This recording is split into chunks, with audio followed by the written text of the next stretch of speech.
Good morning. Good morning. Yeah, there you are. Wake up. Hello. We're so glad you're here. Welcome, Unity of Boulder.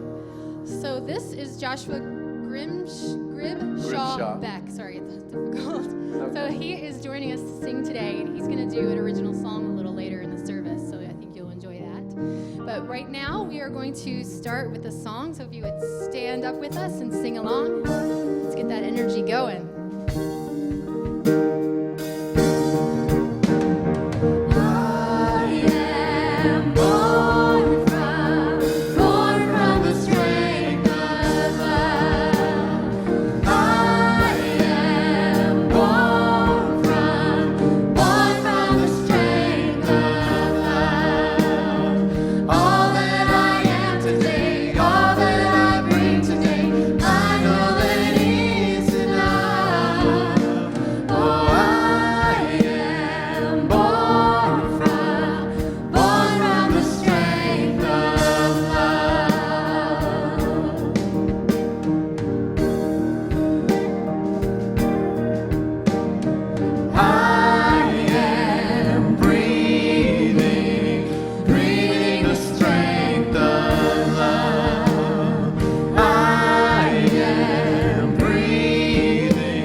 Joining us. Now we have Jack. While you're standing, turn and greet your neighbor. Give your name. Say good morning. All right.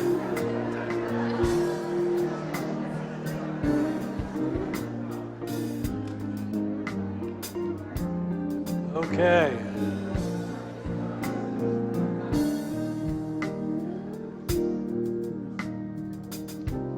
Now that you're sitting down, please turn off your cell phones.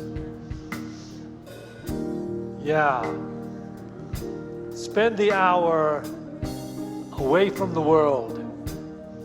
Just get in touch with the beautiful insights that are going to be shared here this morning. I want to welcome all of our friends that are live streaming us right now. Thanks for tuning in, being part of this, adding your energy to ours. I want to welcome all of our Spanish-speaking friends who are part of the service. Is there anyone here from another Unity church or center somewhere? Anyone? No one visiting, okay. Anyone here for the first time? Here for the first time. Okay, down here, my usher's got a gift for you. Brand new Lexus. You were lucky. Lucky. It's the day for Lexus. Here you go. Anybody else here for the first time? All right. Okay. Over there. Look at this, hiding out. Get one over there. In the back, right in the very back. Look at them. These people are just kind of barely. There's someone in the back. Ushers, you got to find these people. They're right on the back pew. They're sitting that far back because they want the option to sneak out if they don't like the service. Well, let me tell you something about the service that's going to be shared with you from Shad. It's an amazingly, beautifully crafted, insightful service. You're going to spend the rest of the day talking about what he's going to share with you. You're going to love his talk.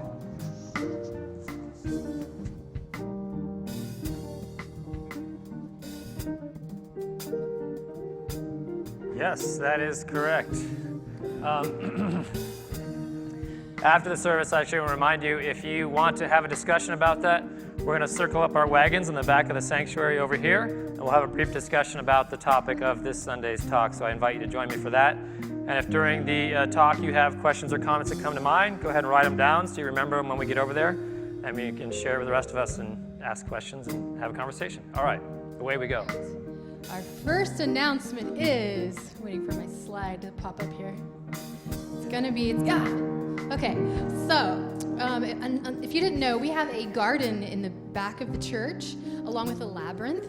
But our garden is a community garden, and so we like for people to have their own plots and grow their own vegetables and enjoy the fruits of their labor, and also you have community with other people who are doing that as well. So we have a small plot, a medium plot, and a large plot for $25, $50, or $75 donation respectively, and we ask the donations there are basically to defray the cost of the water that we use to water the garden out there. So if you are interested in having a plot this year, you can sign up in the bookstore. And we also have some people who have been doing it for a long time, and they're really good at it, and they are awesome at helping other people get started. So if you're not too sure about it, I know someone from last year wasn't too sure and ended up loving it and had tons of vegetables, lots of squash and zucchini and fun stuff. So if you're interested in that, then I would ask you to sign up in the bookstore as soon as possible, because I think the plots are starting to kind of go. And that's not the type of plot that you'll get to bury yourself in one day. That ends at the end of the growing cycle. So don't think it's yours for the end of time. Correct. Just want to clarify these things. You get very awkward situations out in the garden if you don't clarify. All right, our next announcement may have already happened. Yes. Yes, so just a little while ago, we actually had our outreach and fundraising team meetings. We have a lot of things coming up that we have these teams working on. If you'd like to be a part of either one of those teams, to be a part of that process, either outreach, getting us into the community, or fundraising, getting funds into the church, please go ahead and see myself, or you can see our Secretary Heather, so we can get your name and information and get you involved, get you at the next meeting, so you can help us out. So we'd love to have you there. Which segues into the events that are coming up. Okay, I'll go ahead.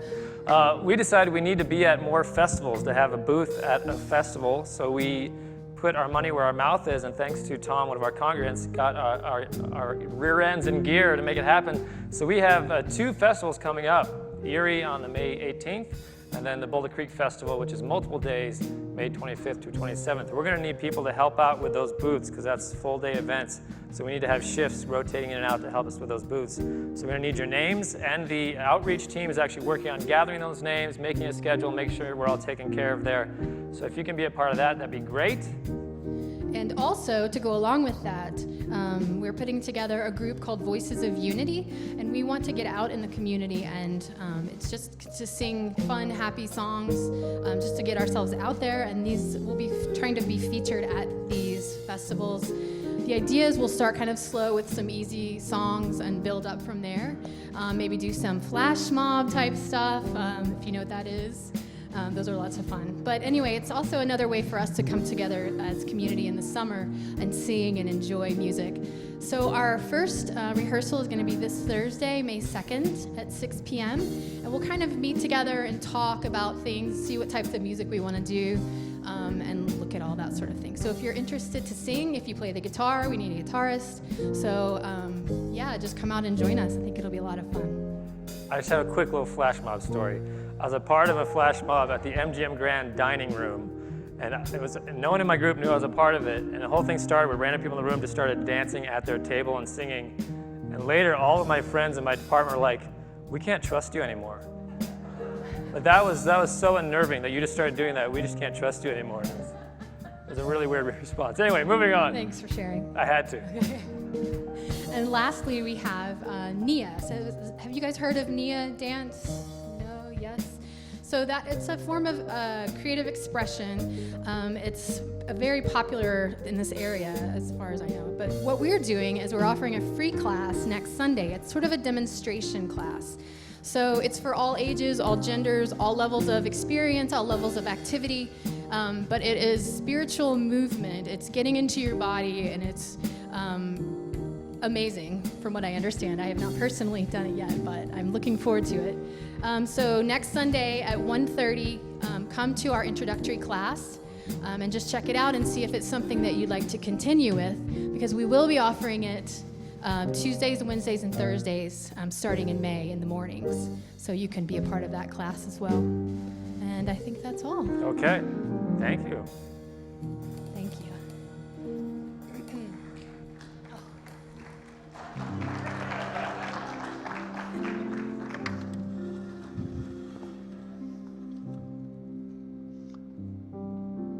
Let's take a moment to become aware of the omnipresence of God. God is everywhere present, in every moment, in every place, under all conditions. With that in mind, let us pray.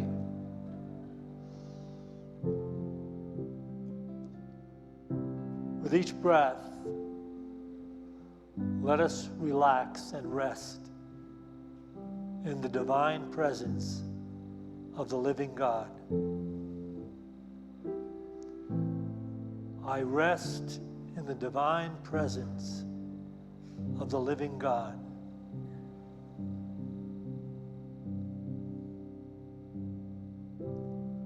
Resting in the divine presence solves my problems.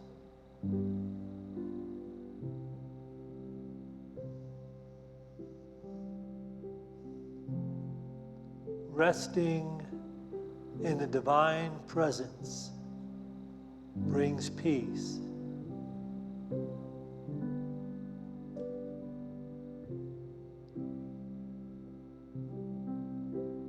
Resting in the divine presence heals my life.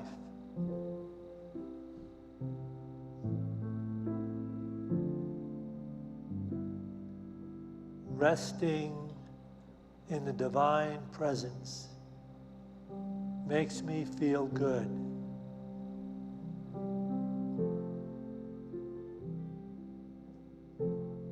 Resting in the divine presence brings me into love.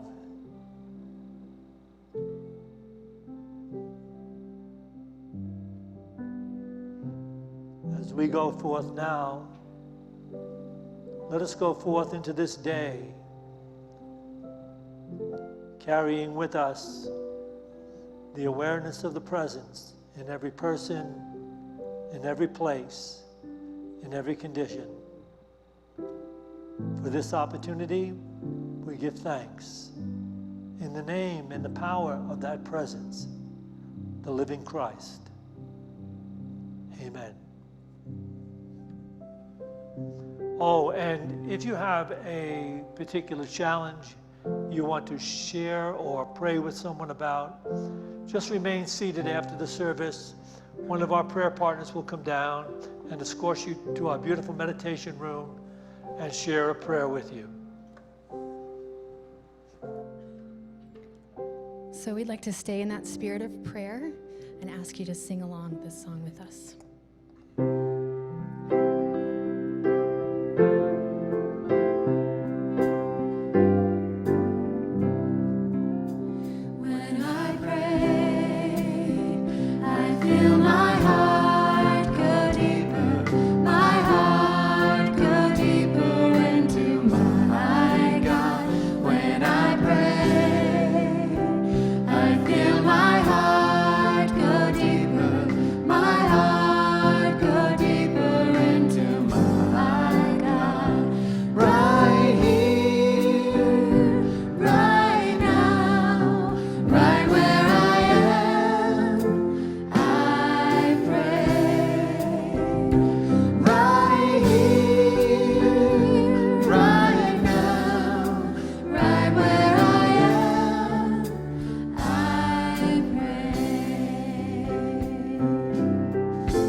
Good morning.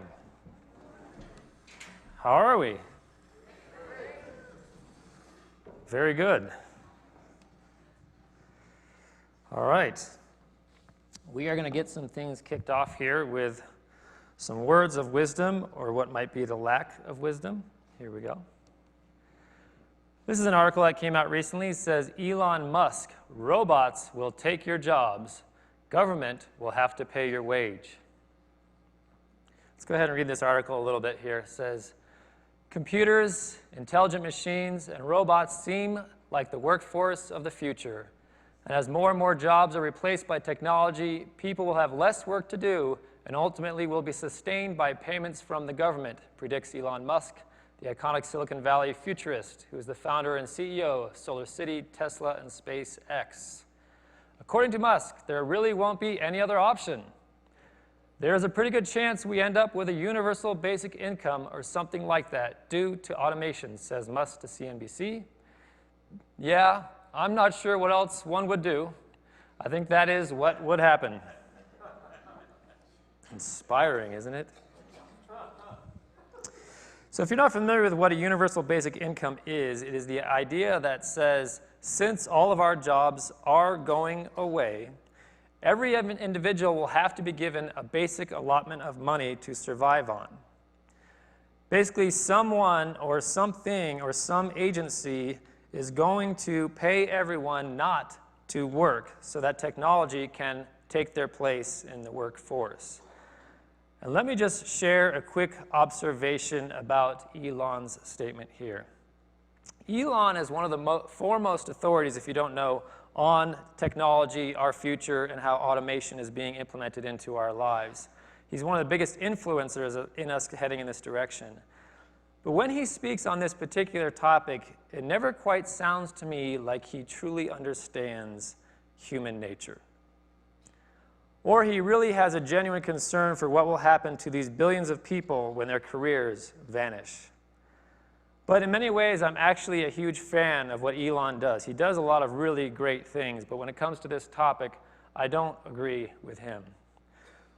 But of course, this is not just an issue with Elon Musk. This is an issue that is very close to home to all of us. And I need you to really understand the brevity of what I'm talking about. We're not talking about a job going away and a person trying to find another job in that field. We're talking about an entire field being wiped out within months. That person has nowhere else to go within that trade of work. It's gone for them. So this is something that's very real right now. A lot of people think this is the future. We're talking about in the next 3 to 10 years, this is going to be happening, waves of jobs vanishing. And if you didn't know, there are lists out there that will let you know which careers are vanishing first, so you can actually see when your job's going away. It's very exciting, very motivating stuff. I'm happy to announce that clergy is actually the last thing on the list, so we're pretty safe, pretty cush. So this is your problem, not ours. No, but seriously, you can actually look at these lists and it'll tell you, and you'll be surprised to find out, primarily it's driving jobs are going first. Those will be taxi cab drivers, Uber drivers, that'll be truck drivers, these sorts of things will go first. And believe it or not, next in line is lawyers and doctors. Who surprisingly is supposed to be the next to be replaced by automation. So think about that for your next checkup. All right. So this is very close to home. Last year, I was speaking to a young man who's being groomed to take over his father's business. And we were having conversations about the future and his business and whatnot, and he actually told me he couldn't wait until automation came into their company so he could get rid of all of their employees. He said they are slow, inefficient, and too expensive to take care of. So I asked him, where will they go when you get rid of their entire career? And he said, they will get paid to stay home. He was perfectly okay with that. So I said, are you going to pay them to stay home? And he said, no, the government will, with a basic income. Which prompted me to respond, and might I ask, who is going to give the government the money to pay for people not to work? You can't tax the people to fund the government of a government that is paying people that are then being taxed to fund the government. Said so, and if you as a business owner don't want to pay these people to sit home, where does this money magically come from? Well, that's not really my topic for today, so I want to get off that for a minute, because there are giant economic issues with this concept, but this is a very real concept that is being put into place as we speak right now in different parts of the country and the world. So it is, of course, a huge concern that we should all be thinking about. If you haven't heard about it, you should probably get up to speed. But I want to talk about the topic that is largely being avoided in this whole conversation, and that is this. What will happen to humanity when you take work away? I'm not talking about what will happen to their income. I'm talking about what will happen to humanity and humankind. What will happen to us physically, mentally, and spiritually when work is taken away? This is something that humanity as a whole has never experienced before on this planet. Think about that. In the next 2 decades, we'll create something that has never happened on this planet. What happens to us when we don't have to work anymore and we have all this time on our hands? Well, I have a prediction and a foresight into the future, which we can see. I predict this will be our future. If you don't notice, this young gentleman has a very similar look to my brother and I. So this could be the future of Unity. I don't know. No, actually, when I think about this topic of time on our hands and what's going to happen, this is what really comes to mind. An idle mind is... Who believes that statement, that concept? More people at the first service were willing to admit that they believed in that concept. Now, for some of you, your first reaction might be to think, in Unity and on the spiritual path, we are working towards quieting the mind. So in that sense, isn't an idle mind the goal where we're trying to get to? So I want to clarify this with this analogy. Suppose you have a car that is sitting empty in a parking lot and idling. It's on, it's idling, it's just sitting there empty in a parking lot. In this situation, anyone at any time can jump into this car and speed it in any particular direction without any reason or motivation. That is akin to an idle mind, where there is no control over the mind. Any thought, conscious or unconscious, can send a person racing in any direction. And as we know in Unity, the lower limited ego nature tends to speak loudest and first. So an idle mind is often driven by that lower nature, which we get the saying, the devil's workshop. So, on the flip side, what we seek in spiritual practice would be more like a parked car, completely turned off, with you sitting in the driver's seat, holding on to the keys. And it can't, and it doesn't, start or move until you decide where it is going, and when you decide it will be the right time. No errant thought or subconscious impulse can throw you racing in a direction, because you have reclaimed control of your mind. Your mind is not idle. You are in the driver's seat. So here is a really fundamental issue I think we are dealing with here today that we're not necessarily willing to admit. But in our society, we have come to the conclusion that work is no good. No good.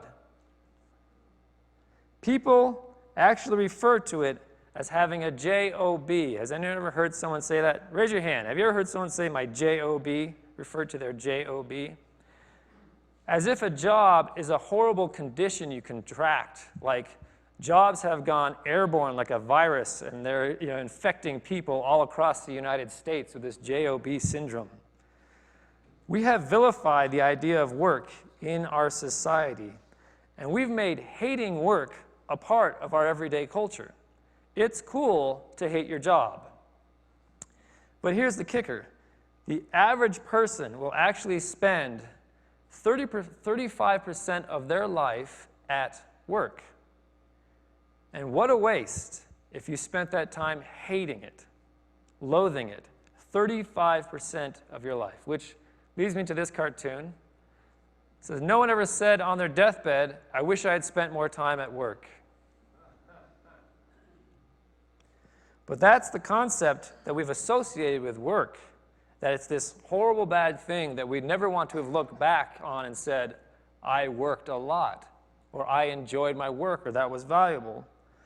So our society has built up this idea that work is no good.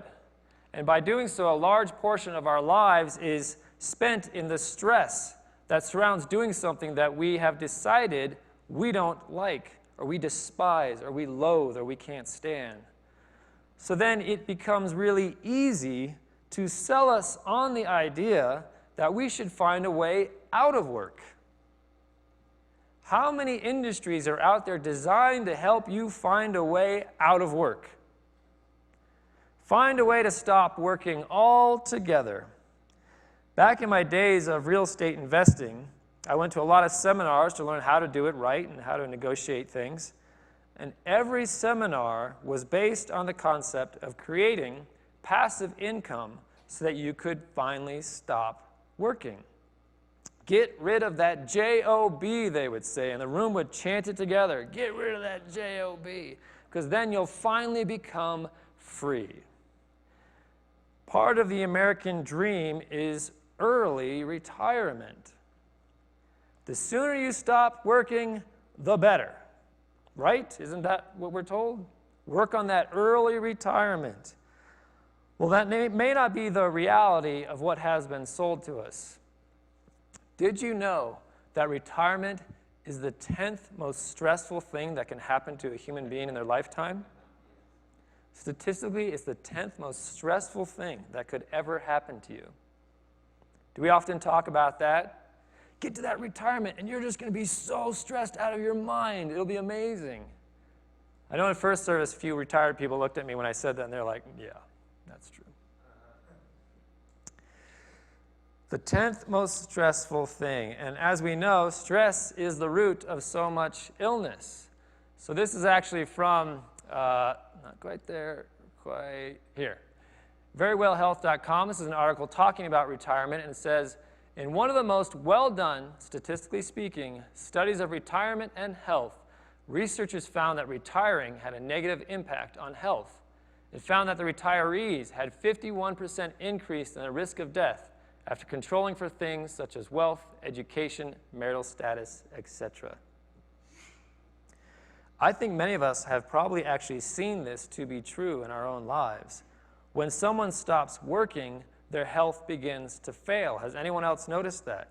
Or if someone loses their job, their health begins to fail. Young or old, the mind and the body react to no longer working. And did you know that the concept of retirement didn't even come into existence until just a little over 100 years ago? This is from Harvard Business Review. It says, yes, back in 1889, German Chancellor Otto von Bismarck invented the idea of retirement, establishing the concept for the rest of us. Those who are disabled from work by age and invalidity have a well-grounded claim to care from the state, he said at the time. But even Otto's original intent for retirement was only for those who were disabled from work by age and invalidity, not for those still able to work. In fact, this article goes on to say that in Okinawa, Japan, people live the longest and the healthiest of anywhere on the planet. And not only do they not retire, they don't even have a word in their language to convey that concept. So what is my point here? I'm by no means trying to put a negative light on retirement or people that are no longer working. My purpose here is to establish the value of work in our lives. This concept of trying to get out of work has spread like wildfire throughout the United States. My generation and the generations below are really grabbing hold of it, and the goal of life has become, how do I not work? Not how do I succeed at work, how do I get to a place where I don't have to work as quickly as human possible? But if it is potentially harmful for us to stop working, then don't you think this is worth looking into? Maybe there is something good and healthy about work. Well, our co-founder, Myrtle Fillmore, who's our co-founder of our movement, there's a book that has compiled letters she sent back to people who inquired her about different Unity principles and teachings and how she healed herself. So this book is all of her responses in those letters, and this is one of those. She said, if sometimes you find yourself doing work that isn't supposed to be desirable, remember that there are other good folks doing the same sort of work, and that still others would like to be doing it, even though circumstance have placed them at something else. The interesting thing is, we know when we do work we hate, it can lead to illness and a poor quality of life. So Myrtle is pointing out here, work you find undesirable is really just a state of mind. Other people are doing that same work, and they're enjoying it, and even other people are looking at the work you're doing and wishing they could get paid to do what you are currently doing. The only thing that makes it undesirable is our perspective and how we approach the work that we do. It's not the job itself that is undesirable. So she continues on. She says, whatever you undertake, do it the very best you can. Show the Father that you are ready to do your best, and He'll keep increasing your ability and will place you where you will be blessed and where your work will bless others. And now we get to the heart of the matter. Our work is not just about us. It's about all of us. It is about the collective. Service and serving others might be the most important aspect of work that we often fail to remember or even realize. This is how it was put by the Guru Yogananda. All material work is service to your fellow beings, if done in the right spirit, and is therefore worthwhile. You see, we have this misconception that on the spiritual path, you're supposed to drop out of society and go hide in a cave somewhere and figure out your spiritual program. Yogananda and many other spiritual teachers, like we do here in Unity, talk about, no, you don't get to run from life. Your spiritual work takes place right here where you are, in your job, with your family, with your community. This is where you grow spiritually. This is where you evolve. This is where you become enlightened. And this is where you stay to help lift other people up as well. Work is service to others no matter what kind of work it is. But it is the way we work and the mindset we hold about work that is the key.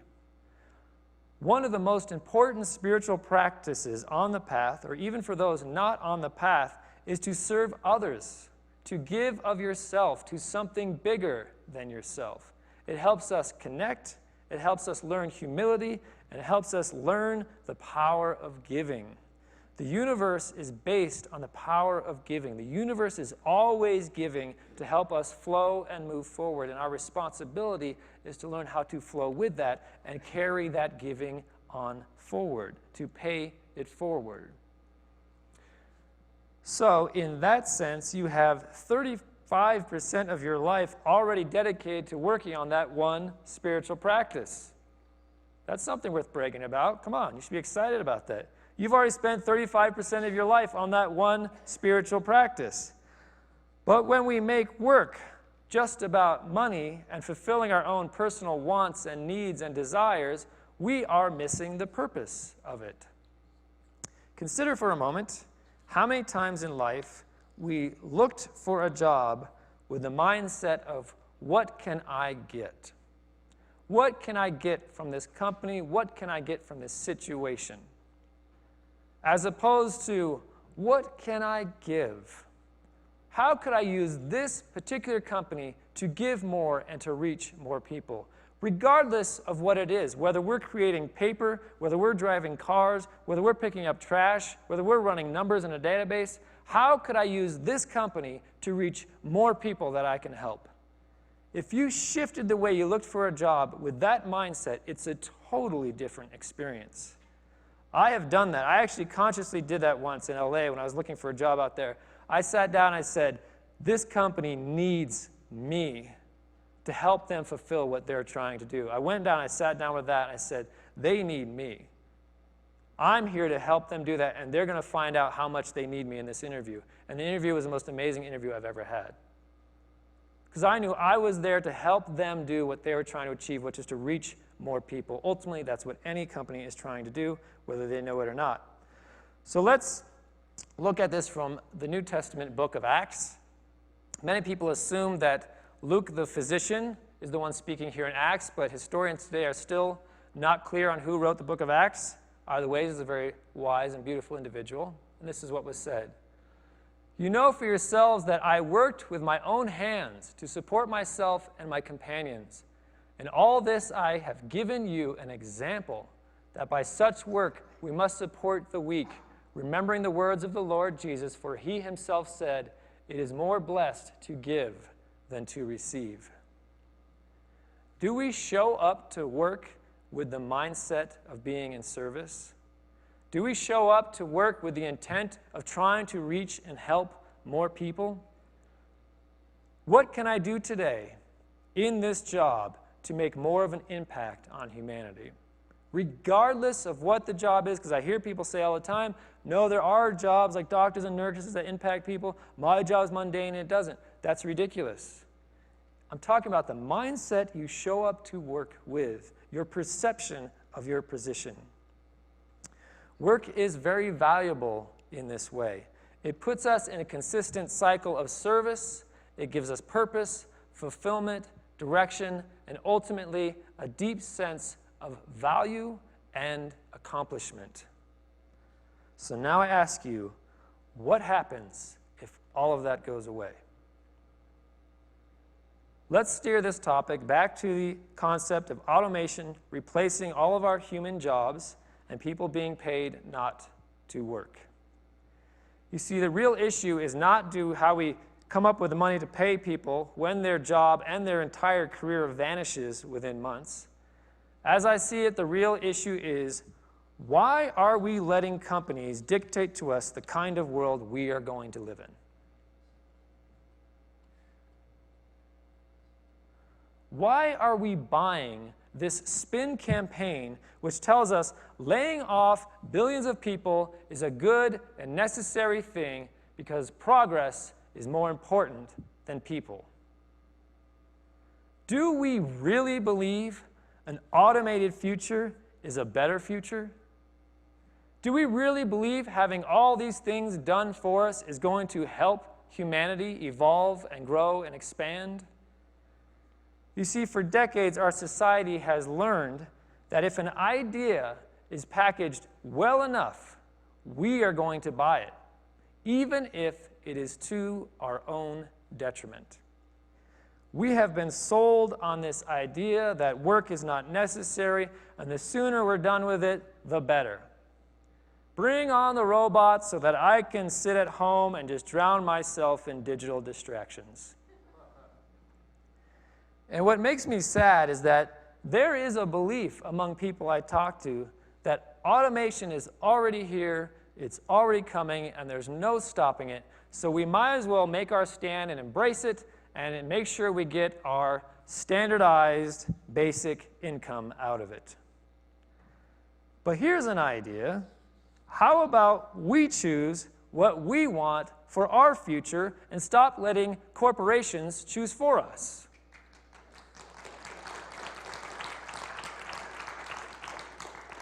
How about we finally stand up for the person next to us who's about to lose their job to automation? Instead of just sitting back and assuming that someone else has figured out what they're going to do with this person when this person loses their job, someone else has figured out how to take care of them when their job goes away. Well, I hate to break it to you people, but there is no enlightened think tank that is designing our future with a master plan that has your health and your happiness at the top of the list above technological advancements. There's no think tank putting that together.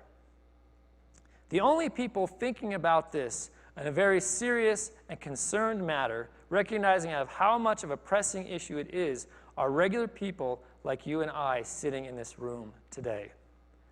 So what does that mean for us?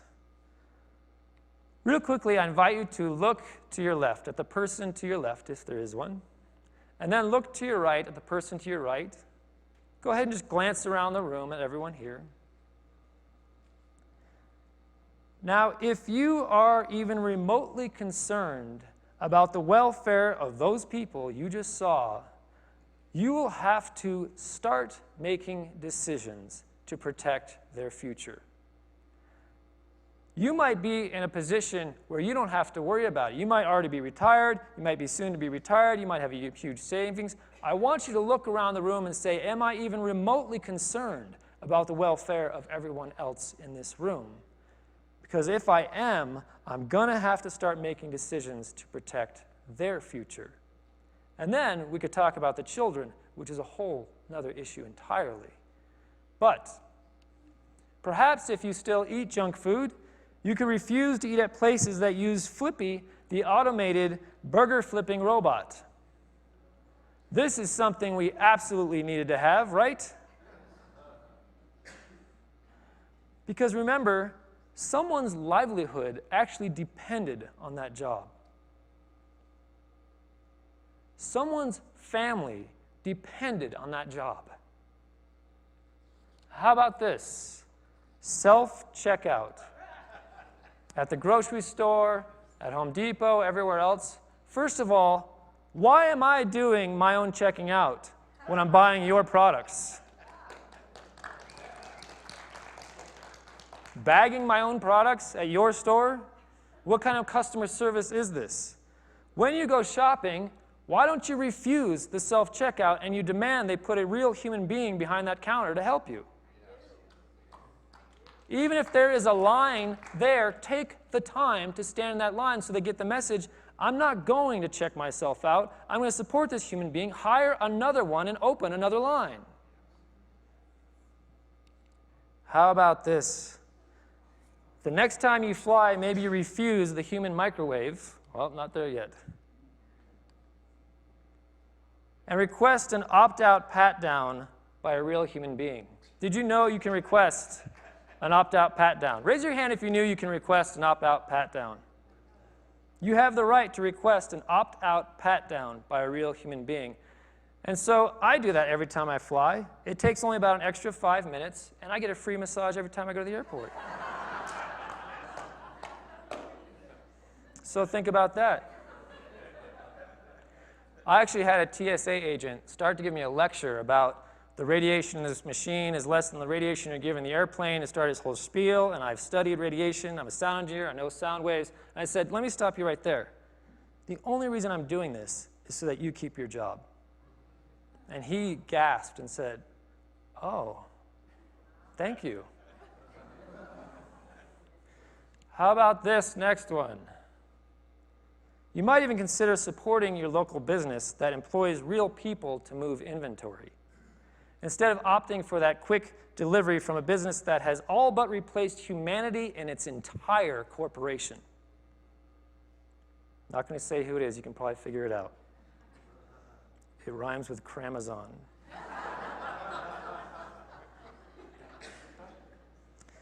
Now, you might think I'm anti-technology, but in fact, I am not. What I am is more for humanity than I am for technology. Technology has its place and can be a beautiful enhancement to life, because there's a situation at which time we're going to have to decide when enough is enough. Technology has done great things for us, but at what time do we say enough is enough? A device that can help someone who cannot walk again is an amazing miracle and a beautiful thing that I'm 100% behind. Then I will pay extra in whatever I do to help make that happen. But how does this image make you feel? I want to hear, how does it make you feel?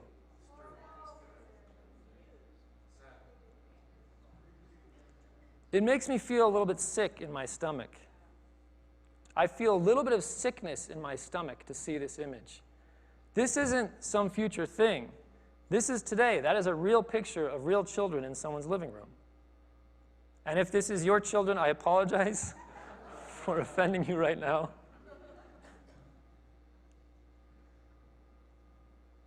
If it makes you feel wrong when you see it, do you think that's a sign that there might be something wrong with it? Think about it. Who will say when enough is enough? Don't say I'm anti-technology. I love technology. But I recognize when we've gone too far. And we are now sitting right at that event horizon where we're running in the too far land. And who's going to say enough is enough? How far do we let it go? I don't believe in a future where we are replaced by automation and we exist only to consume the next device that is spit out by the machine. I believe in a humanity of humans helping humans. I believe that an enlightened human consciousness comes from people serving one another, not from us becoming more isolated and separated and segregated into our own little homes and pods or wherever we're going to wind up.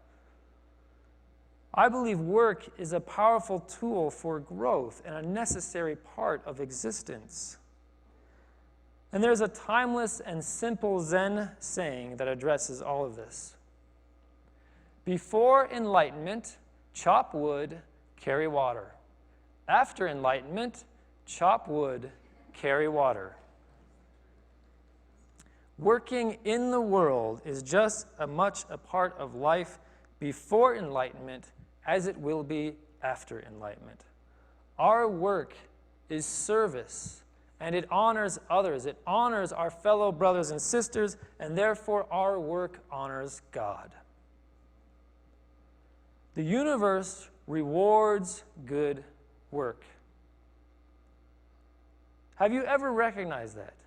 The universe rewards good work. Raise your hand if you've recognized that the universe rewards good work. It does.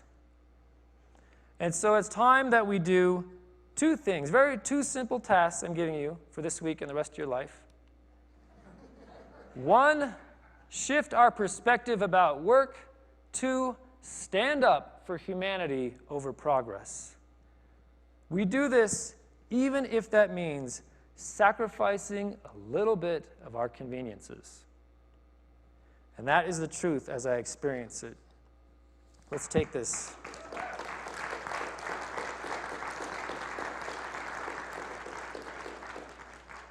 Let's take a moment of meditation to really take this opportunity. We have all made the choice to come into the same room together.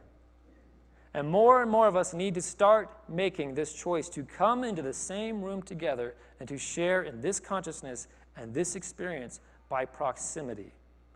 So we're going to do that, and we're going to take advantage of that now by closing our eyes. If you're comfortable, you can sit with your spine straight. Begin to bring your attention to your breath.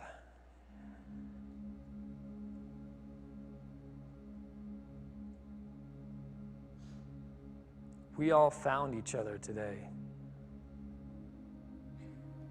Exactly what we've been looking for. A community of like-minded individuals that understand the importance of human connection, the importance of service, the importance of spiritual growth. What a blessing it is to be in this room right now with all these people. Here we are. We've been searching, and now we're home.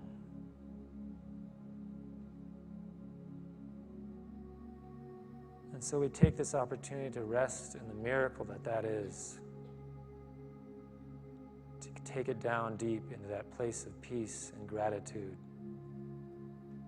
that feeling of contentment, that feeling of being valued, knowing you have a purpose.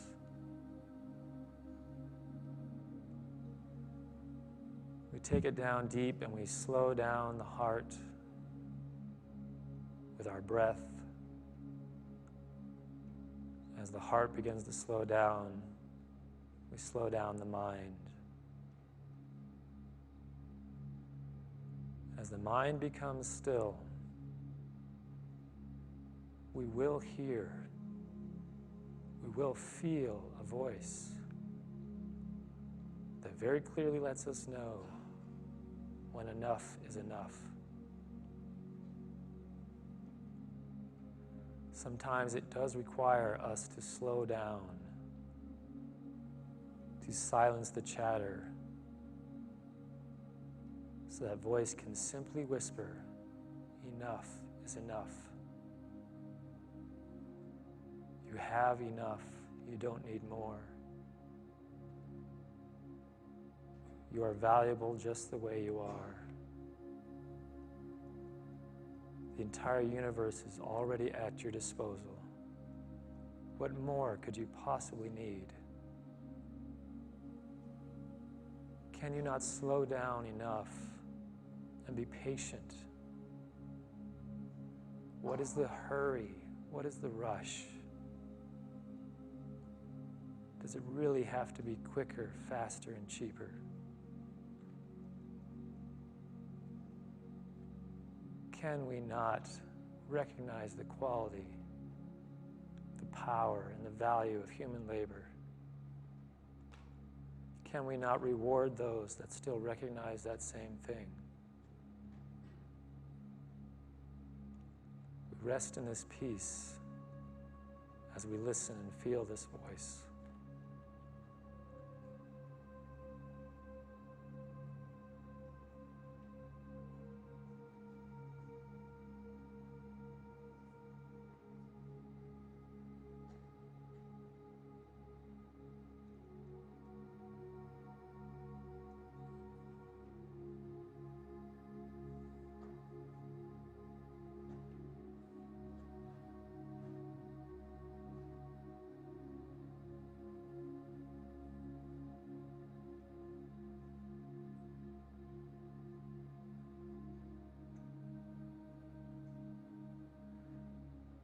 And we rest in that sense of gratitude, and we hold on to that spark of peace as we go forth now into our day, into our week, allowing that voice to be heard in all situations at all times. And so it is. Amen. We're going to take an offering for Unity now. And I invite you to recognize that an offering that we take right now is not something that we're giving away. We're actually making an investment in exactly the kind of world we want to see going forward. This is our time when we invest in that future we want to see, a spiritual future of enlightened spiritual humans serving each other. And so as we collect our offerings into our hands, I'm going to invite you to say our offering blessing with me, if we can have that up, please.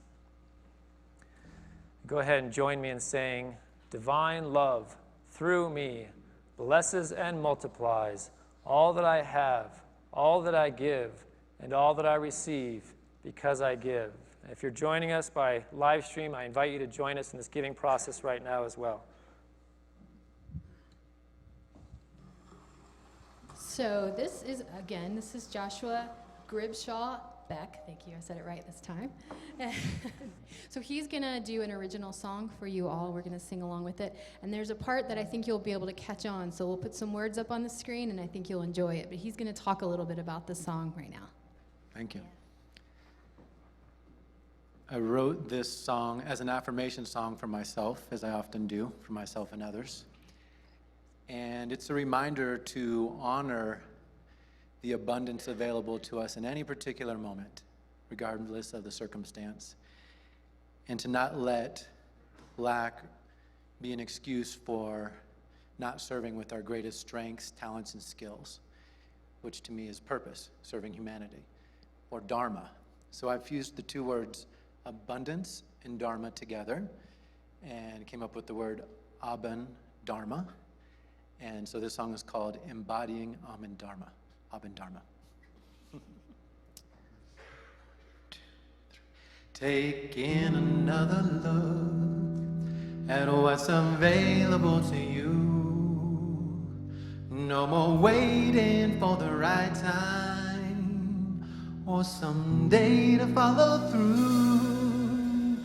Living now on her purpose and soul.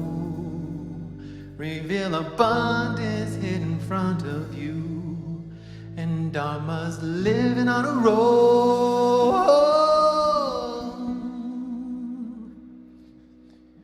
Plenty already embodying Abhan Dharma.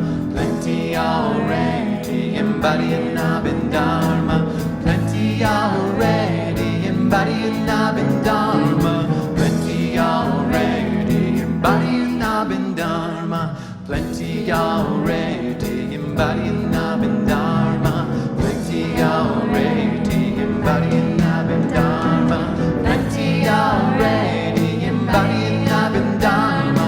Plenty already embodying Abhan Dharma. There may be times it's hard to see the resources or situation you think you need. In gratitude more, a horn of plenty.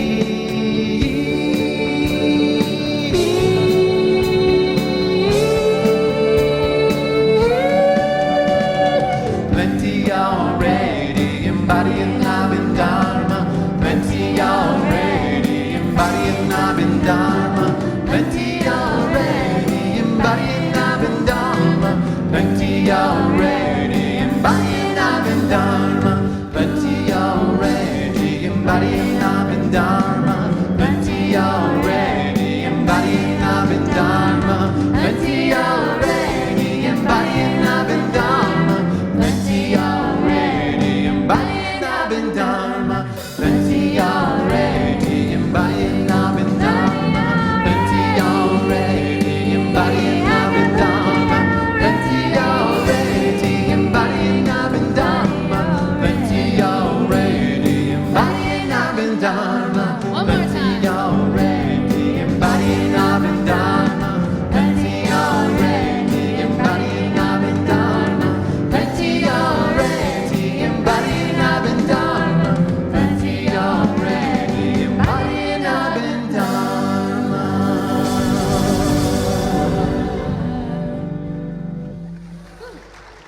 Yeah. I like that.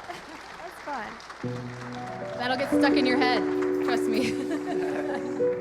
So as a way to use technology appropriately, you could go to Unity's Facebook page today and share this message to your page so that more people can see it.